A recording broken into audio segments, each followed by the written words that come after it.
to What to Do About Drugs by Michael Morrison. Today I will be advocating for you something that is a bit of a hot button topic in today's society, and that is the decriminalization of drugs. So what is decriminalization of drugs, you might ask? And most people think that decriminalization of drugs is basically making drugs legal to use or sell. But decriminalization actually means moving the tier of offense down. So instead of being a felony, it would become a misdemeanor. Instead of a misdemeanor, it would become an infraction, so on. I'll give you a little background about why I chose this subject. From the time that I was 20 years old to when I was 36 years old, I suffered from the disease known as addiction. And I use the word suffer because I have been in drug treatment facilities, I was homeless, and I've also been to jail. In the year that I have been sober, I am now a husband, a father, and a productive member of society. There are many social stigmas that surround drug use and abuse, and I would like you to understand why I am advocating for drug decriminalization. Because reflecting on my troubled past, I have come to the conclusion that rather being prosecuted for my offenses, if I had been given the opportunities for treatment, I feel that my life would have taken a much different and much more positive course. So, with addiction, most end results are jails, institutions, or death. Taken from the peer review article in the Brown Journal of World Affairs, entitled Toward the End of Global War on Drugs, the author defines 5 key areas of drug decriminalization, and I will paraphrase these for the sake of time.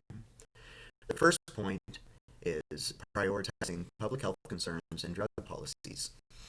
In addition to renewing a focus on reducing drug-related health harms, particularly dependency, overdose deaths, and the transmission of infectious diseases, there is also a need to clarify the principles that focus on public health.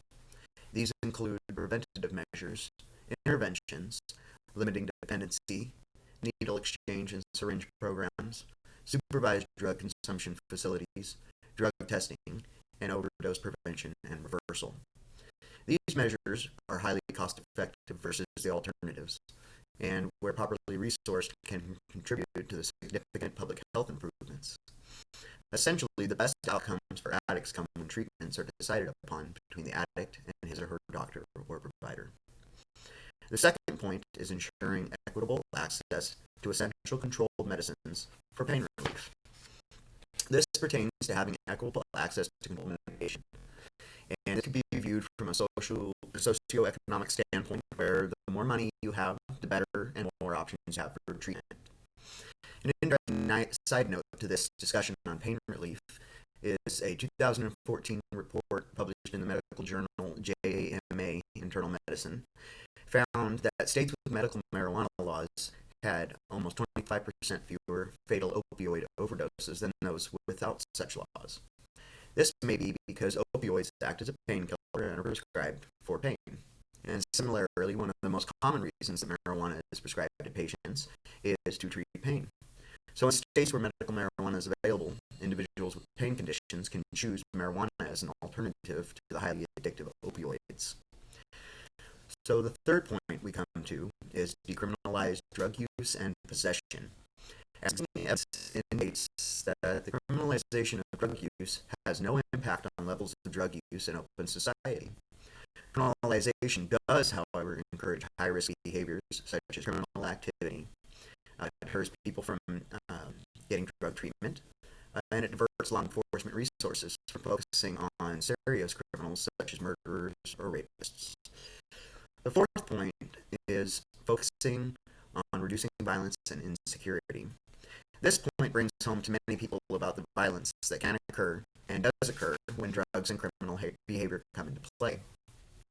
Many have heard stories regarding gang wars that are fueled completely from the illegal manufacture and sale of drugs. The Mexican drug cartels and their turf wars in and outside of the United States is a prime example of this.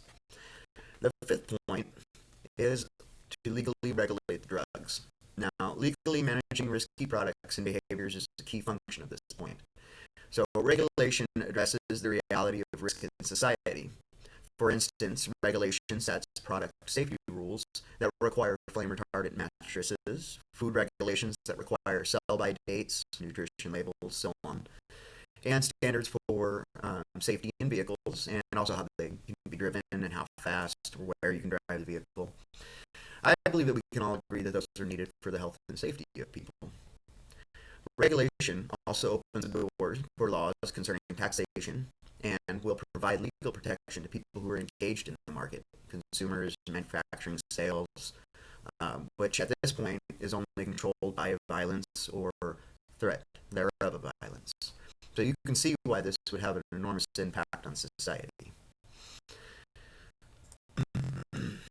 So a good example of all of this is Oregon. They have recently decriminalized small amounts of illegal drugs such as cocaine, heroin, and methamphetamines.